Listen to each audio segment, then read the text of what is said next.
সত্য কথা বলতে কি, গীতা আসলে পাঠ করা হয় না, এটা অনেক লোকই আছে।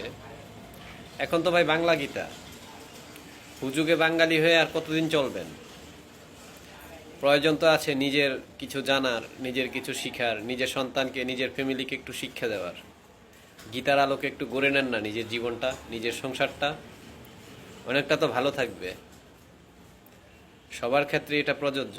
আজকে যেই পৃথিবীতে যা হচ্ছে, আমাদের অনেকেরই ওই যে 8-10 হাজার টাকা দিয়ে ভালো একটা পাঠক আনি, আর ওই পাঠক পাঠ করার পরে স্যাম্পল দুই একটা শ্লোক ওনারা পাঠ করবেন, তারপরে ওনারা ঘন্টা ধরে বুঝাবেন ইতিহাস ঐতিহ্য বুঝিয়ে। ভালো ভালো, ওনাকেই পরবর্তীতে আনা হবে, উনি অনেক ভালো পাঠ করে। কিন্তু আপনারা কি পারেন না? বাংলা গীতাটাও তো পাঠ করতে পারেন, একটু করেন না ভাই।